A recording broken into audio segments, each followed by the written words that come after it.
आज उद्याकडे होईल, अजून 5-6 दिवस आहेत. प्राथमिक भूमिका तर मांडलेली आहे की आम्ही एकत्रित मोर्चा काढतो. हा मोर्चा जरी याच्यामध्ये माननीय उद्धव ठाकरे, राज ठाकरे या दोघांनीही स्वतंत्र मोर्चे जाहीर केले, पण आता शनिवारी 5 तारखेला एकत्रित मोर्चा निघेल आणि त्या मोर्चाला महाराष्ट्रातले आणि देशाचे ज्येष्ठ नेते माननीय शरद पवार साहेबांनी सुद्धा पाठिंबा दिला.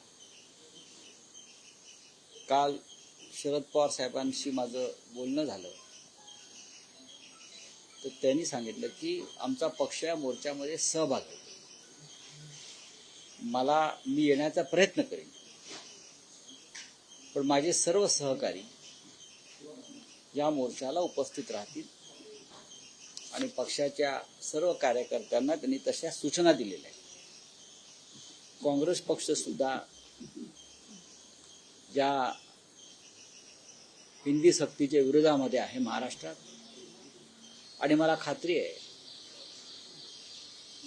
काँग्रेसचे कार्यकर्ते सुद्धा या मोर्चामध्ये सहभागी होतील. इतर अनेक घटक पक्ष आहेत, शेका पक्ष असेल, डावे पक्ष असतील, अन्य काही पक्ष आहेत, संघटना आहेत. या सगळ्यांनी, दलित पॅंथर असेल, ह्या सगळ्यांनी या ऐतिहासिक मोर्चाला पाठिंबा जाहीर केला. याचं कारण असं आहे, विषय तर महत्त्वाचा आहेच, महाराष्ट्राच्या दृष्टीनं, मराठी माणसाच्या दृष्टीनं विषय तर महत्त्वाचा आहेच, पण उद्धव ठाकरे आणि राज ठाकरे हे दोन प्रमुख नेते एकत्र येऊन या मोर्चाचं नेतृत्व करणार आहे. याचा आनंद सगळ्यांना आहे आणि असा आनंद बहुतेक सगळ्यांनी जाहीरपणे व्यक्तही केलेला. आपण पहा सगळ्यांच्या प्रतिक्रिया काय आहेत त्या. मोर्चाची जी वेळ आहे, जी जाहीर केलेली आहे मनसेतर्फे, ती सकाळी 10ची आहे. त्याच्यावरती आम्ही चर्चा करू.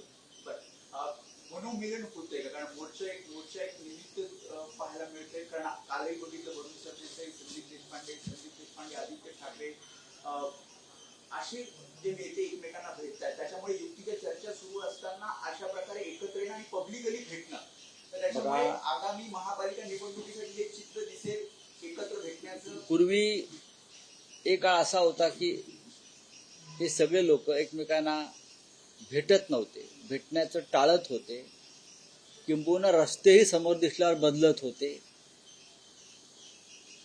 आता एकत्र भेटतात, एका टेबलावर चहा पितात, शेक हँड करतात, हस्तांदोलन करतात, एकत्र गप्पा मारतानाचे व्हिडिओ तुम्ही शेअर करताय. कार्यकर्त्यांनी तर हे ठरवलंय आता शिवसेना हे एकत्र दिसणं महापालिकेत सुद्धा पाहायला मिळणार. आमच्या सगळ्यांची भूमिका आहे की मुंबईवरती जर मराठी माणसाचा झेंडा फडकवायचा असेल, तो सातत्यानं माननीय बाळासाहेब ठाकरेंच्या नेतृत्वाखाली फडकलेला आहे. तर या सर्व मराठी शक्ती आहेत, या विखुरल्या जाव्यात अशी भारतीय जनता पक्षाने खास करून अमित शहांची भूमिका आहे. आणि आपण त्या भूमिकेला छेद देण्यासाठी एकत्र येऊन या निवडणुका लढाव्यात, ही आम्ही भूमिका अनेकदा जाहीर केली आहे. राज ठाकरे यांनी सुद्धा जाहीर केली आहे. आता उद्याचा मोर्चा आटपल्यावर एक चांगलं वातावरण निर्माण होईल या महाराष्ट्रामध्ये, मराठी माणसांच्या मनामध्ये, आणि त्यातून आम्हाला खात्री आहे की नक्कीच चांगलं घडेल. अर्थात देवेंद्र फडणवीस असतील, एकनाथ शिंदे वगैरे वगैरे वगैरे त्यांनी किती आपटापट केली तरी मराठी माणसाची एकजूट सुटणार नाही. आपण ज्या पद्धतीनं या मोर्चाला बदनाम करताय किंवा उद्धव ठाकरे यांच्या बाबत चुकीची विधानं करताय, ती पूर्णपणे गैरसमज पसरवणारी आहेत. आता त्यांनी काल एक सांगितलं की कुठला ठराव स्वीकारला, माशेलकर ठराव स्वीकारला. समितीचा बरं. त्रिभाषा सूत्रीचा डॉक्टर माशेलकर यांच्या अध्यक्षतेखाली जी समिती नेमली त्याचा अहवाल तत्कालीन मुख्यमंत्री उद्धव ठाकरे यांनी स्वीकारला. त्यामुळे ही त्रिभाषा सूत्री सक्तीची केली जाते. हिंदी भाषेची सक्ती होते. 2020 मध्ये हा ठराव मंजूर झालेला आहे. 2022 समिती 2020 मध्ये समिती नेमणं गुन्हा आहे का? एखाद्या जटिल विषयाचा अभ्यास करण्यासाठी आणि जो जटिल विषय केंद्राने आमच्यावर लादण्याचा प्रयत्न केलेला आहे. लादला कोणी? नरेंद्र मोदी आणि अमित शहानी. केंद्रीय धोरण जे आहे, राष्ट्रीय शैक्षणिक धोरण आम्ही तयार केलं नाही. हे देवेंद्र फडणवीस यांचे जे पिताश्री बसले आहेत वर, नरेंद्र मोदी आणि अमित शहा, त्यांनी हे राष्ट्रीय शैक्षणिक धोरण 2020 हे नरेंद्र मोदी आणि अमित शहाने लादले आमच्यावर. शेवटी हे केंद्र राज्य संबंध हा एक अत्यंत कठीण विषय आहे.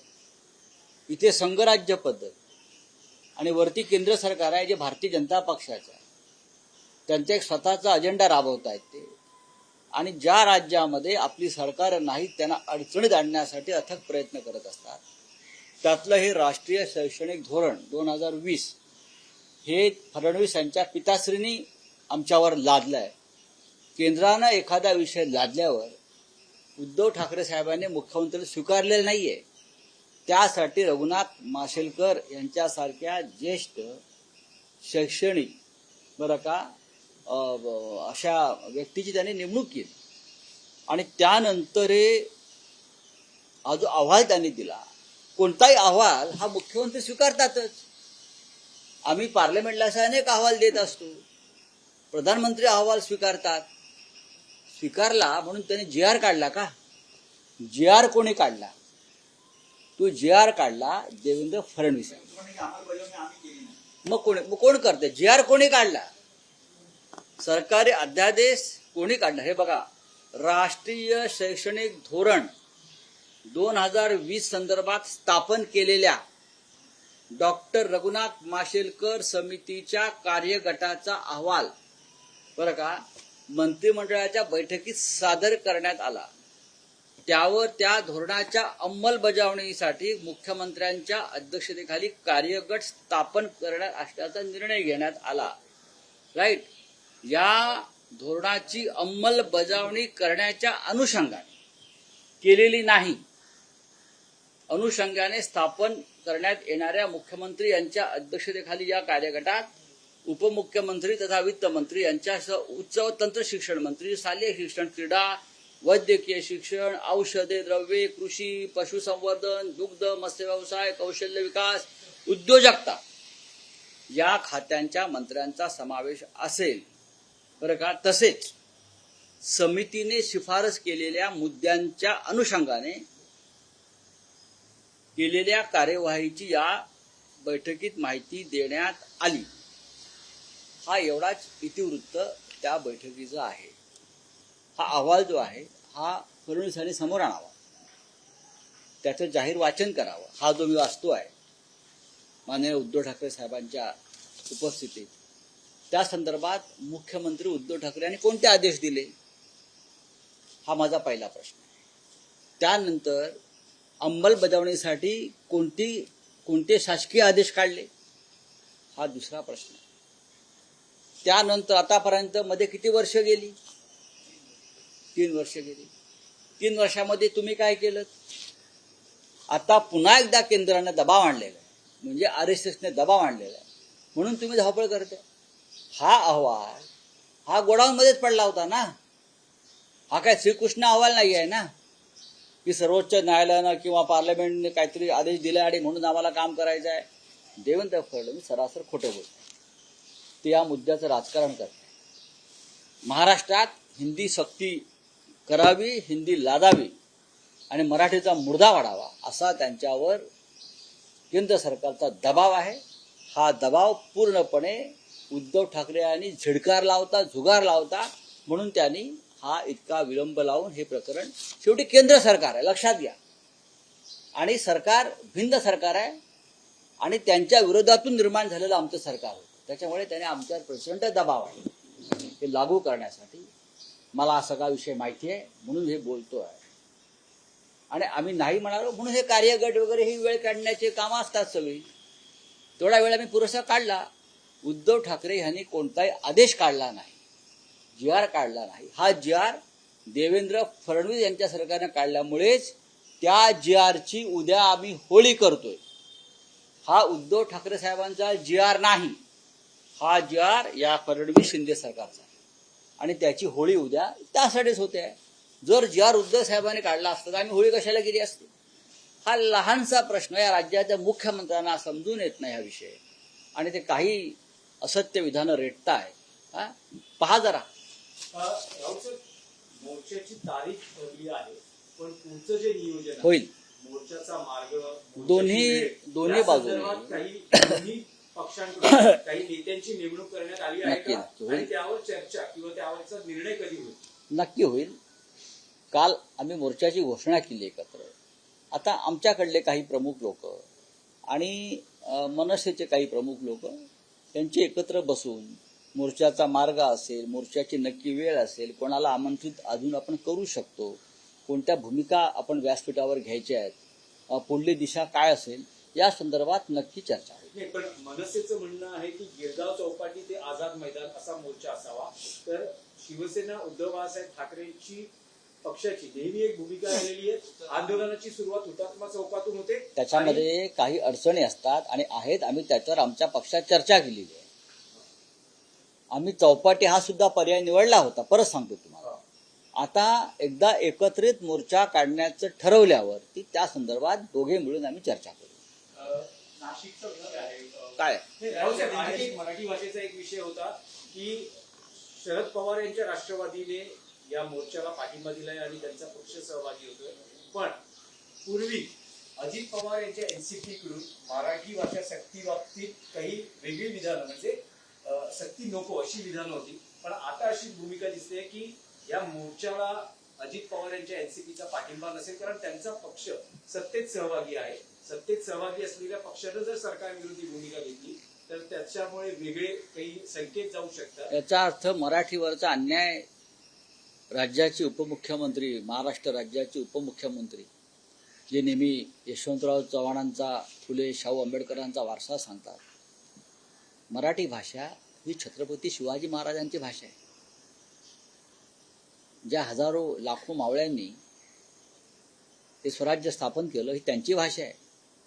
आणि त्या भाषेवरती त्यांचे पिताश्री, उपपिताश्री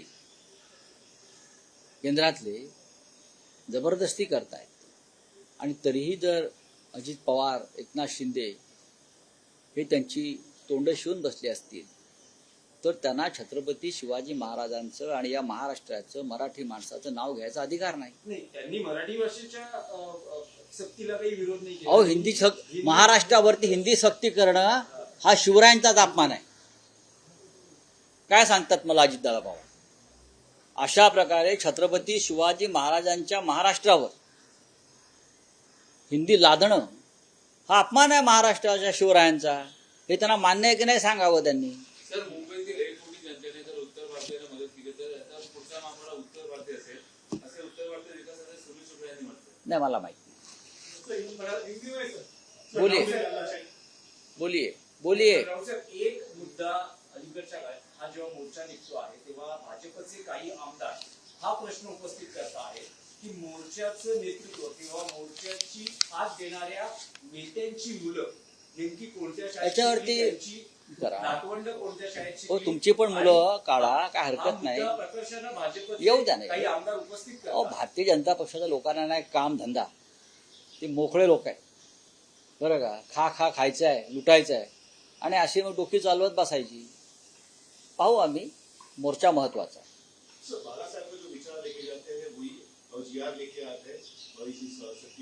ऐसा कौन कहता है?